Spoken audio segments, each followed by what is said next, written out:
Anyway, full day, baby. So, now, let's get back to situation monitoring. The Strait of Hormuz, you might have heard of it. The Hormuzzi, as they're calling it. Very tight, 21 miles. 21 nautical miles wide. Is it nautical miles or regular miles? I don't know. 21 miles wide. Only 2 miles of that 21 miles is actually deep enough for these oil tankers to transit. The Iranians have been controlling it since Donald Trump kickstarted Operation Epstein's Fury. And things are not going great.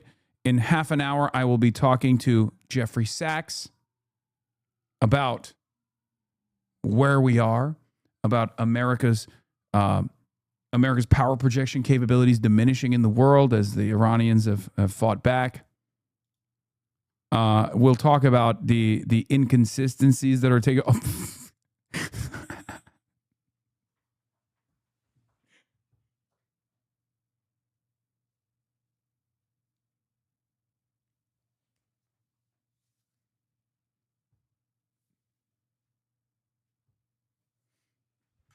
Someone in the chat said fake. Oh, you think this is a fake image? I, for one, thought that the tacos were that large, actually, and that Donald Trump actually got on his knees to serve the Iranian government.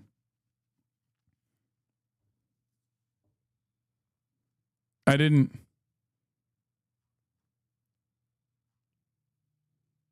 AI? Wait, this is AI? This is not a real photo? Damn, you guys got me. Tacos should be that large. It's true. Anyway, yeah, Donald Trump only gets on his hands and knees for one man, and that is Benjamin Netanyahu. Okay, let's be real. But yeah, let's get to it. Or there'd been a peace deal. But after 6 delays, President Trump announced a 7th delay and allowed more time for the Iranians to get their... You do this only when you have the upper hand, by the way. You do 7 additional delays when you have the upper hand. This is a classic technique that people engage in. It's called art of the deal. Okay? Art of the deal, folks. Just classic move. When you have the upper hand in a negotiations process, you keep pushing you just never show your cards until the moment where you have to reveal them over and over again. Also, Trump has been lying about Iran's capabilities, obviously, which we all knew, but the media, once again, is following the Piker Broadcasting Service by a week, I would say, if not a couple weeks. PBS, Piker Broadcasting Service, for tomorrow's news today. Remember, mainstream media is now catching up and saying, oh, maybe Trump was lying about how much they've diminished the Iranian strike capabilities, all that good stuff. We'll get to it in a second. But documents together for a possible peace conference in Islamabad. That was all welcome. But while that was happening, quite dramatic events were taking place in the Strait of Hormuz themselves. The Euphoria, a ship here marked in green, was trying to run the blockade, going quite a long way north, probably to avoid the minefields, which we think have been sown further south, and was intercepted. But it also intersected with the tracks of 2 other ships, the Epimenides and the Francesca. And both of these ships had their transponders turned off. But as they got near to the point of some sort of interception, they turned their transponders on again, possibly to indicate to the Iranians that they were not the Euphoria that the Iranians were obviously interested in. Nevertheless, both of those other ships, it is now reported, have been captured and taken in to an Iranian port. We're not sure at this stage what has happened to the Euphoria. This is a satellite image of that area. Now, this is broken cloud, that's why it looks slightly odd, but there is the Epimenides, there is the Francesca. And something else, Sky Forensics have spotted this. That looks like a ship, a boat. Much smaller, of course, than the 2 big freighters, and it's got wake behind it. It's moving forward. Quite possibly, we can't prove this, but quite possibly, that is an Iranian gunboat that might have been involved in the seizure of one or both of these ships. All of that is pretty aggressive stuff at a time when we are supposed to be talking about a new peace deal. There's not much the Americans can do about this because their blockade line is between the Pakistani coast and the Omani coast. Most of the American Navy is on this side of the line. And so they're a long way away, a good 150 to 200 miles away from all those things that were happening up here this morning. That is the nature of their blockade. It's a fairly distant blockade, as indeed it has to be. Which leaves us with the question as to whether it is possible that President Trump's assumption about this conflict and the assumptions of people like Galibaf, who look as if they're leading the Iranian team, can somehow be reconciled if a meeting takes place, if sometime in the next 2 or 3 days in Islamabad. President Trump says that the I'll kill your entire population. Okay, have a few more days. I'll bomb you into oblivion. No, take your time. We've destroyed all of your Navy and your Air Force. Okay, well, maybe you still got the capabilities of fighting back. I don't know. How can a country that is the hegemonic superpower that thinks it can go up against the likes of China and Russia get its fucking shit pushed in by a country who we have been able to successfully dominate economically for decades? Okay? It's done. It's done. It's done. It's over. It's over. Iranians have got no cards in their hand. They've got nothing left. But American intelligence itself, reporting to Congress, has said that Iran retains about 40% of its pre-war arsenal of drones, which were thought to number hundreds of thousands at one point. It has 3,000 missiles at the beginning of the crisis. It's confirmed to have lost 1,000 and might have lost another 1,000. But it's entirely possible that the Iranians have got 1,000 or more ballistic missiles still in existence. And just as important as the missiles are the missile launchers. And the Americans think that upwards of 60% of the missile launchers the Iranians had have been destroyed. They had, we think, about 1,000 launchers to begin with.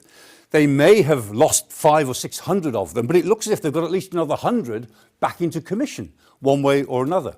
If these talks in Islamabad do take place, President Trump thinks he's playing a game of poker. But increasingly, on the evidence of today, the Republican Guard think he's not. He's playing Russian roulette. He's not playing poker. Playing a game of Russian roulette. Ah! Yo! Pre-watch. Spin the chamber, gun to the head, click. Now it's your turn, Mr. President. They are prepared to play for their very existence. And President Trump is only prepared to play for his political legacy. And they figure that probably they can tolerate more spins of the chamber than President Trump. I guess we'll find out in the next week or two whether they're right. President Trump's decision to extend the ceasefire came after he made new threats against Iran. Nancy Cordes is at the White House with the latest on this. Nancy, good morning. Seems like a lot of mixed signals here. Good morning. Vice President J.D. Vance was all set to travel to Pakistan yesterday for peace talks, but those talks were called off with each side blaming the other, and there are no news talks scheduled that we know of. President Trump had been vowing to resume bombing Iran if there was no deal, but then he did the opposite and extended the ceasefire indefinitely. President Trump extended the ceasefire with Iran minutes before meeting with college athletes. In a post on Truth Social, he said, "The government of Iran is seriously fractured. We have been asked to hold our attack on the country of Iran until such time as their leaders and representatives can come up with a unified proposal." Well, I expect to be bombing. Just 8 hours earlier, Trump had insisted he was not inclined to extend the 2-week ceasefire. I don't want to do that. We don't have that much time because by the time both parties get there, as you know, they just got the okay to go forward, which I knew they were going to do anyway. That claim turned out to be premature. Instead, the Iranians refused to attend planned talks in Pakistan until Trump lifts his blockade of Iranian ports. They called the blockade, quote, an act of war and thus a violation of the ceasefire. So Vice President Vance never left for Islamabad. The setback nudged worldwide oil prices up 3% and left Congress unclear about the road ahead. Everyone seems to think that Trump has some sort of mad genius to what he's doing. Seems to me like he's just an arrogant egotist popping off in ways that aren't well thought out and don't advance any sort of strategic plan. President Trump says he has directed the military to continue the blockade, and U.S. forces are also expanding their operations in the Indian Ocean, where Washingtonian Chatter says, that's my rep. I hate that guy. Why do you hate Adam Smith?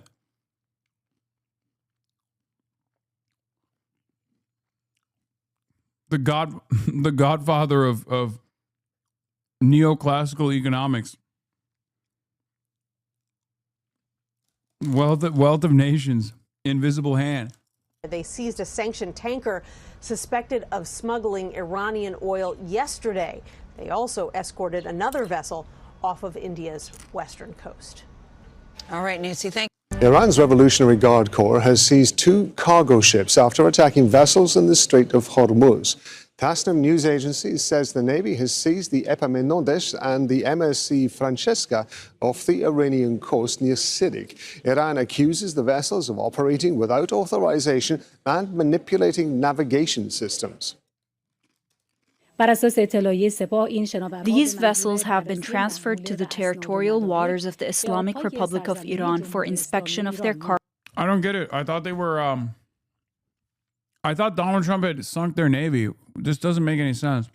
To the chatters, RP headphone wearers, don't you have a noise gate? I do. Sometimes it slips in. Stop complaining.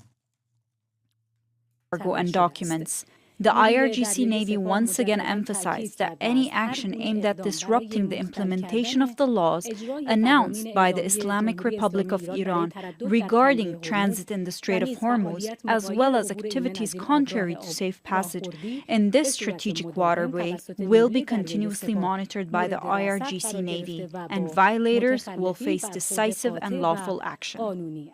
Meanwhile, the ceasefire has been extended despite stalled efforts to reach a peace deal between the U.S. and Iran. President Donald Trump says Pakistan asked the U.S. to hold off on attacking Iran so Iranian leaders can submit a unified proposal.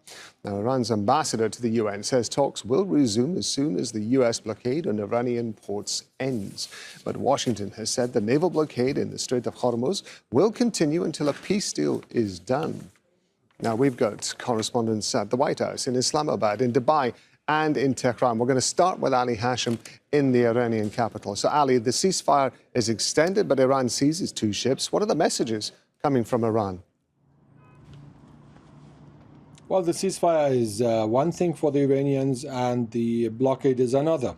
And they've vowed yesterday that they are going to continue and resume the work on defending the strait, the closure of the strait, as they're doing from their own side, and the other side trying to confront the blockade.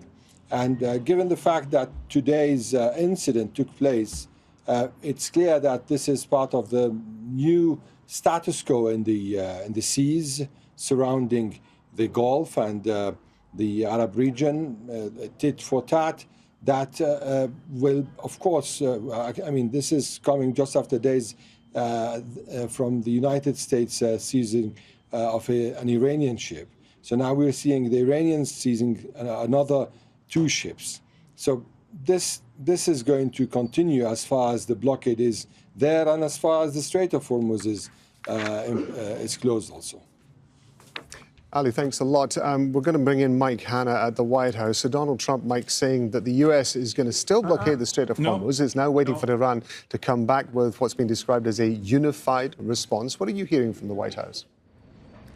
Well, President Trump made clear that he believes the blockade is still an important piece of leverage for him. He did so in a...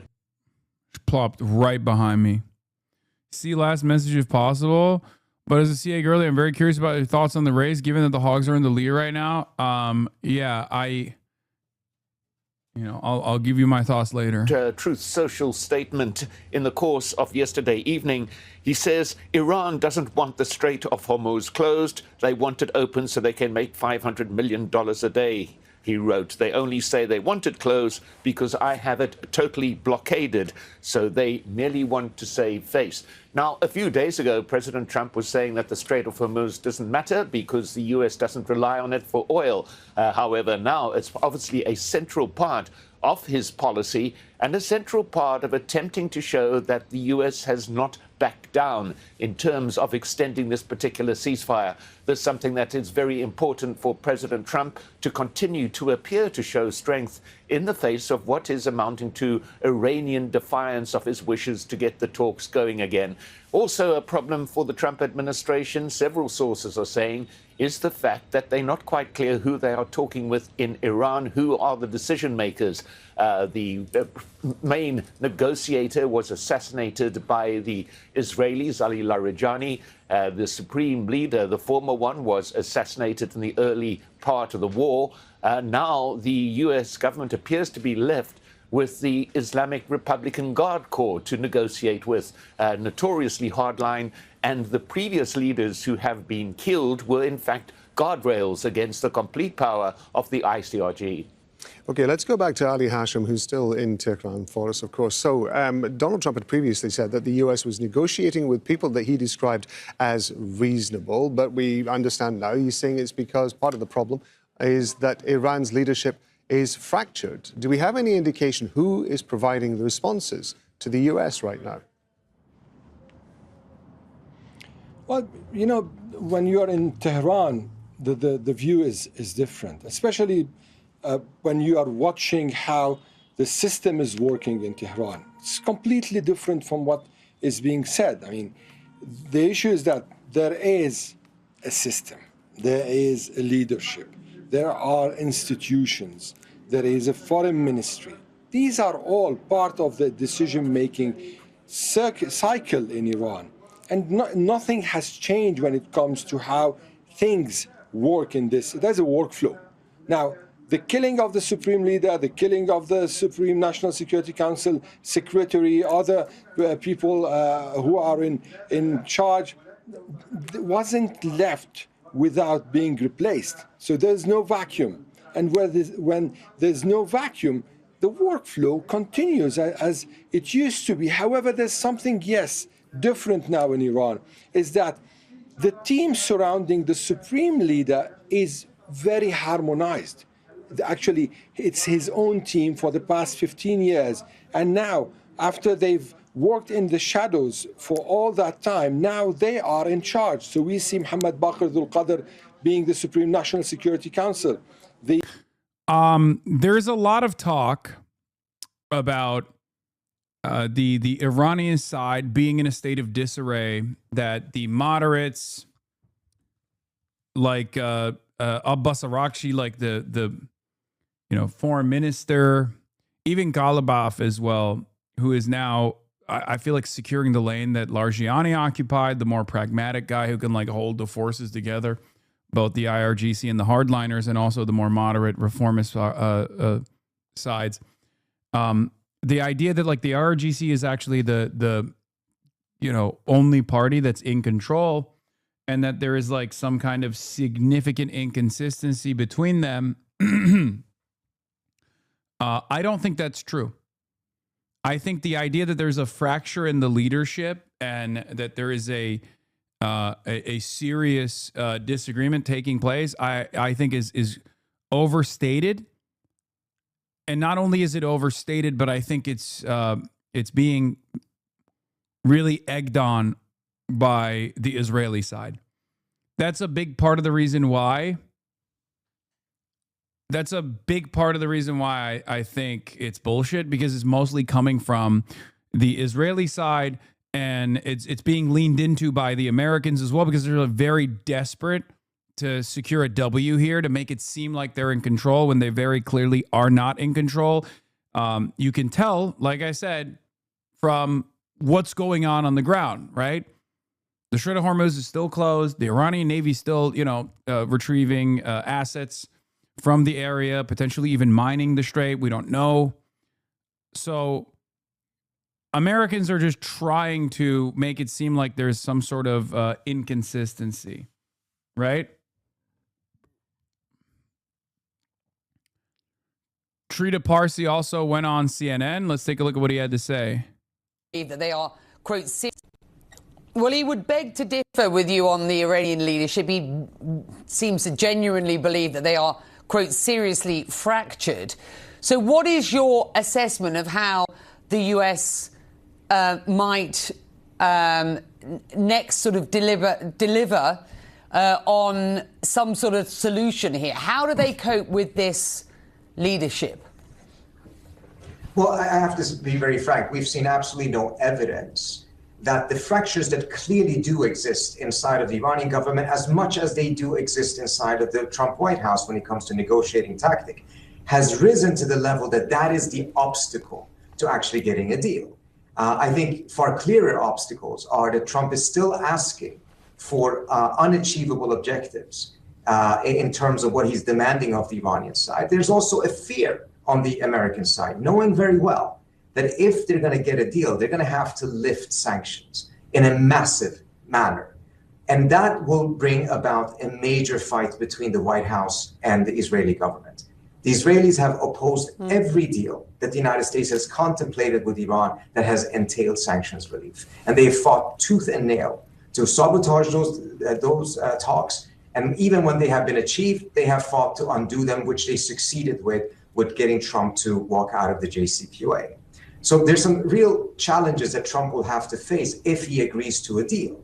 So I think the two sides are far apart from each other on this issue. I've seen no evidence that the problem is that the Iranians are fractured. That is a very convenient narrative for the White House to put out, to essentially win the blame game that is natural in all of these different types of negotiations that collapse or go the wrong way. But to see actual evidence for that, we simply have not seen that yet. Yeah.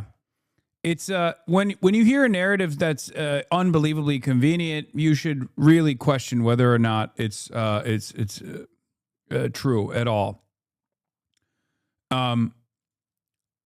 ABC is reporting that Trump was left on red with no response. Yeah, I got the Tucker Carlson story as well. Caroline.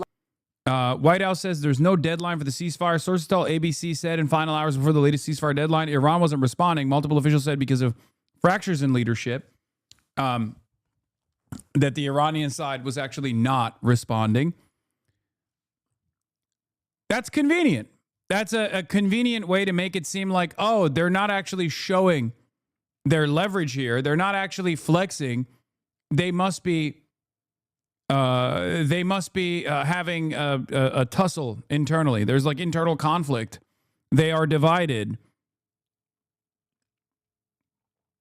That's just not true. There is a huge fraction. There are people on the street demanding for Galibaf's head because he wants to negotiate. First of all, there is demands for fighting back by the people, to the hardliners and shit like that. Sure. But is the idea that there is a real fraction between the negotiations team and the IRGC? No, because Galibaf is, while still a clerical leader on the civilian side, still very much like a IRGC aligned person in the administration anyway. The IRGC said like the IRGC is in control. The Patriots are in control. Okay, in Iran, the Patriots have risen up. They're in control. Okay, and even the IRGC itself is not the same IRGC that existed 2 months ago, 3 months ago, right? So there is no real fracture taking place between the negotiation side and the military wing, the IRGC wing. But even the prominent people like the enemy of different states publicly shown disagreements with Galibaf. They believe he's acting without Supreme Leader approval. What? The enemy of different states publicly shown disagreements with Galibaf? What are you talking about? A complete ceasefire only makes sense if it's not violated by the maritime blockade and the hostage-taking of the world's economy. And if the Zionist warmongering across all fronts is halted, reopening the Strait of Hormuz is impossible with such a flagrant breach of the ceasefire. They did not achieve their goals through military aggression, nor will they through bullying. The only way forward is to recognize the rights of the Iranian nation. I am fucking Iranian? No, I saw it in the TV. Are you talking about Tasnim criticizing? Are you talking about Tasnim criticizing Araghchi's initial statement? Is that what you're talking about? Because that's the only time I've seen like any. And Tasnim is obviously the IRGC news source, so they're the voice of the IRGC. Yeah, Ghalibaf, Abbas Araghchi. They don't have any bandwidth on where this deal goes. Like, they have no say in this process. I hope you understand that. Like, this is all whether the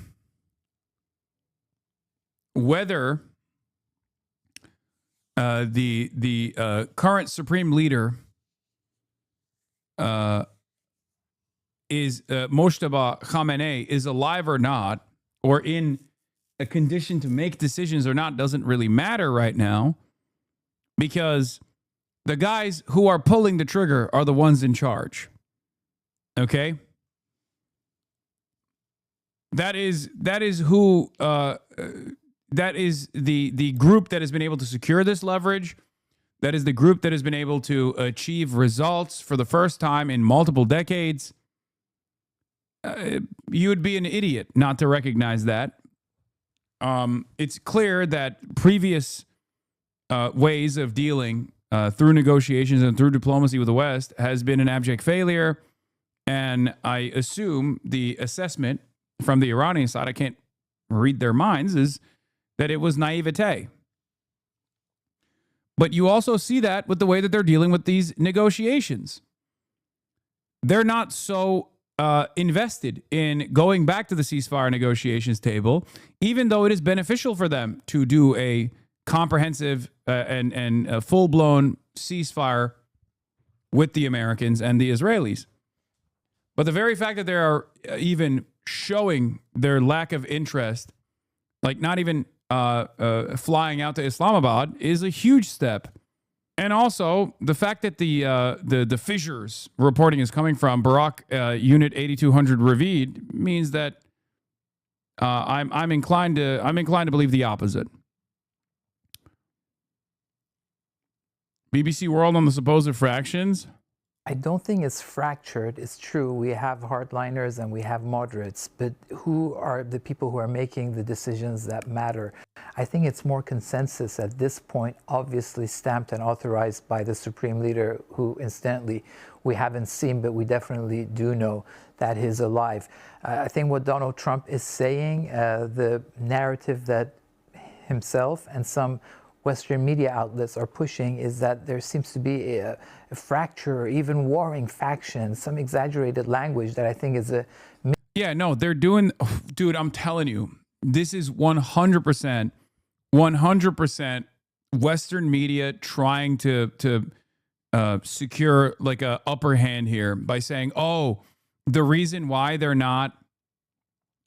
The reason why it's wish casting, it's propaganda... The reason why the Iranian side is not negotiating with us is because, oh, they're in a state of disarray. Okay? That's it. That's it. They're getting rejected. It's a major flex from the Iranian side to refuse to go back to Islamabad. You only get to do that if you hold significant leverage in these talks. Because if the Iranian side was getting brutalized in the way that the Americans have been presenting it thus far, they would be begging. They would be begging to conduct a ceasefire. Okay? The fact that they're not doing that at this moment shows that they actually have a lot more leverage than the Americans would like.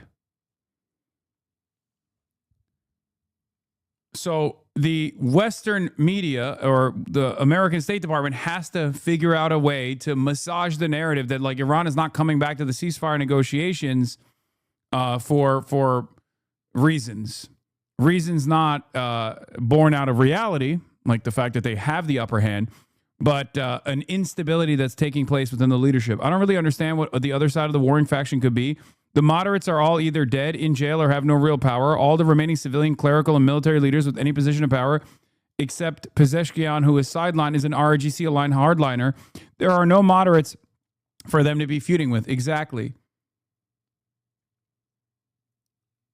I guess it's the new conversations between the hardliners and the ultra hardliners. Like maybe, I don't know.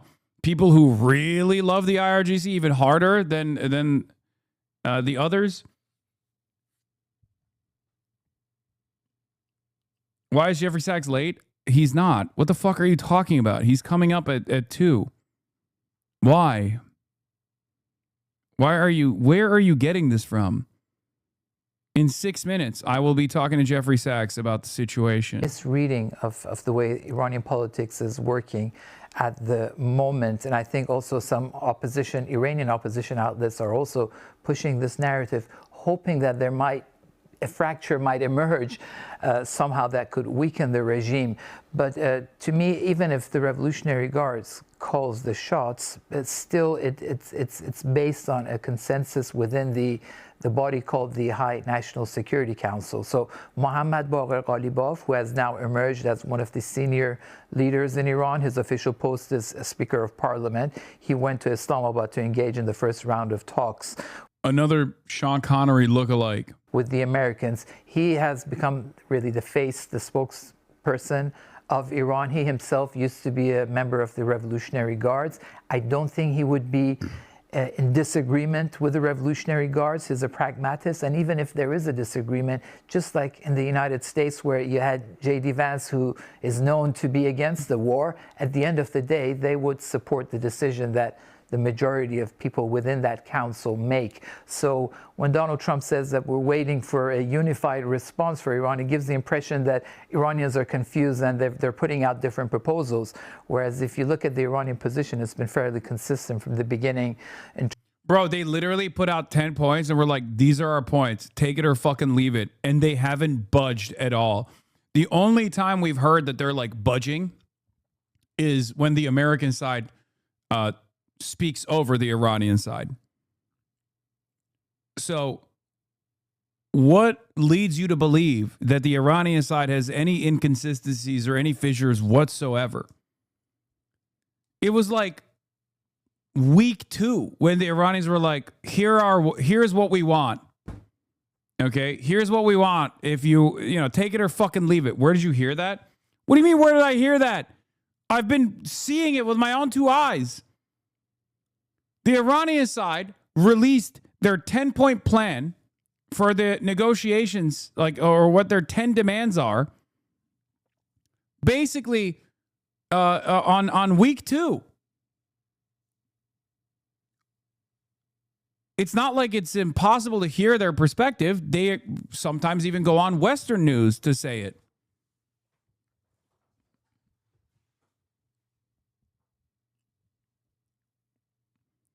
And it's not like they've changed their position on any of this stuff at all.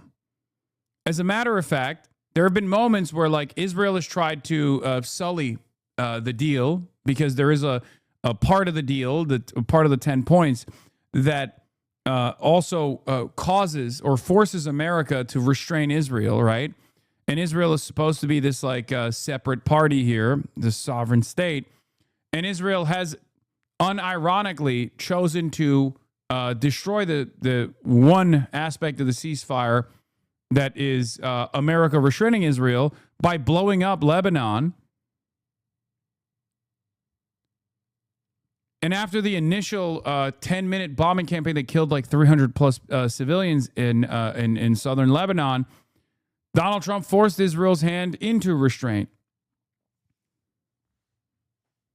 So even on that aspect, even the one uncontrollable element of this 10-point ceasefire proposal has been followed through on from the American side. In terms of uranium enrichment, the Strait of Hormuz, and now the issue of the naval blockade, which Iran... Yeah, I think a lot of the inconsistency comes from the people people looking at one tweet from the Tasnim news agency that wasn't calling Arakshi an idiot for tweeting. They were calling Trump an idiot for tweeting. The Tasnim news agency the IRGC aligned Tasnim news agency, the voice of like the IRGC, called Trump an idiot for tweeting. And people thought that they were referencing Arakshi. And they've been leaning into that over and over again. U.S. intercepts 3 Iranian oil tankers in Asian waters, sources say. By the way, this is after Financial Times reported that at least 34 tankers with links to the Iranian government have bypassed the U.S. blockade since it began, according to the cargo tracking group Vortexa, including several carrying Iranian oil, despite President Trump declaring the barricade a tremendous success. Yeah, this was the IRGC's viral audio sparks online mockery of Trump. A widely shared audio clip from Iran's IRGC Navy warning ships in the Strait of Hormuz has reignited online taunts at Donald Trump, with Iranian users explicitly naming him as the idiot in question. By the tweets of some Sepa Navy calling on Channel 16. The Strait of Hormuz is still closed. We will open it by the order of our leader, Imam Khamenei, not by the tweets of some idiot.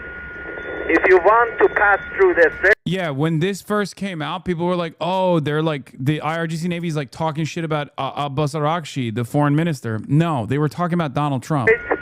You must ask permission from Iranian Sepa Navy. All vessels that have a connection with our enemies... Okay, but Americans leaned into that, like Western media leaned into that pretty hard. Virginia judge rules redistricting unconstitutional. Virginia judge rules redistricting referendum unconstitutional, blocks certification of election results. Okay, dude. Okay. Sure. We'll fight back. It gained no traction because who the fuck would think anyone but Trump is a tweeting idiot? It was because Arakshi had said something that was read as inconsistent.